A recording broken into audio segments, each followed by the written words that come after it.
The proposal I made for the satellite series this year was called Our Ocean, Your Horizon. And we've now arrived at the last exhibition already. The proposal started with the idea of questioning other kinds of selfhood, other kinds of identity that people can relate to. There's a kind of a juxtaposition of a land-based and an ocean-based feeling of self. And since every artist has made a new work, they've all taken me in very different directions about how we can think about it. So I'm very happy that each artist has created a work that shows their own character, their own personality and way of working.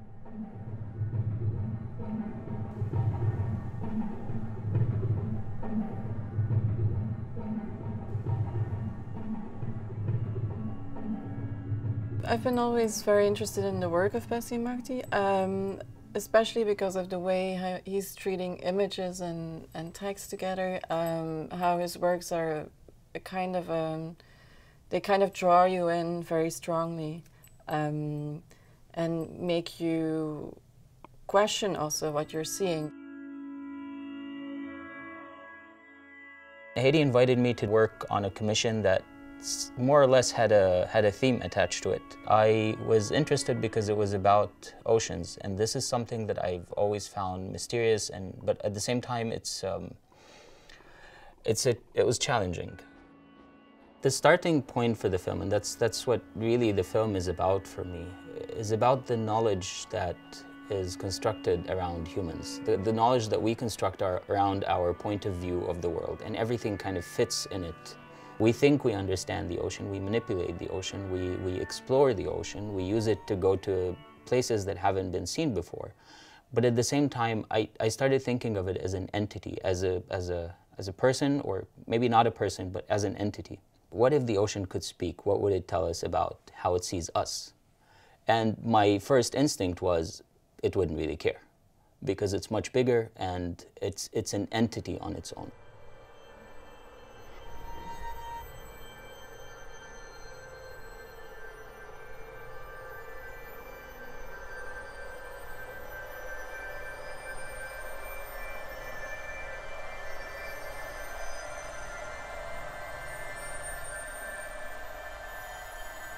So this kind of started this whole process of thinking about this. Eventually I got to the point where I started building this fictional script about responding to the existing fiction about the ocean, trying to find what we know and what we don't and how, because I think also human ignorance about things leads to fiction.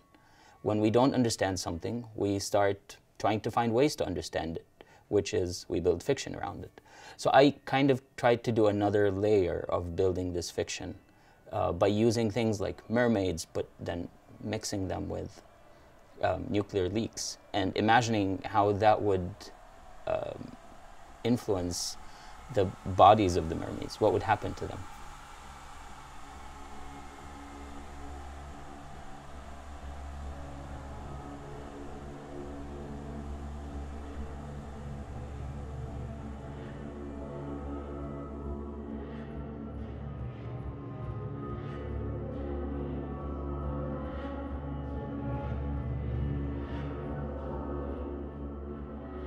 Whenever I travel or go somewhere new, I always take my 16mm camera with me and I shoot. I mainly shoot on 16mm, super 16mm. The way I approach film is very experimental. The film is sometimes pickled in chemicals that change the color and change the nature of the image. Sometimes I punch holes in it, sometimes I make deliberate light leaks. In the end, it's all about that point when I start editing, when I call it a composition because I feel like I'm composing something.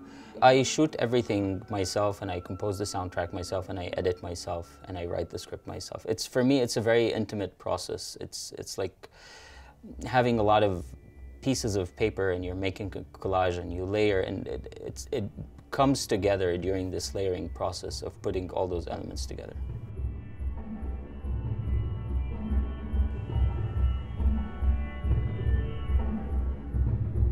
There's actually two elements to the exhibition.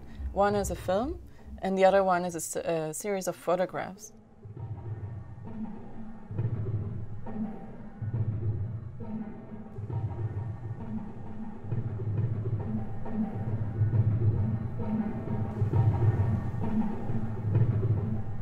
The photographs are produced using an overlap of a lot of different obsolete but also extremely new media.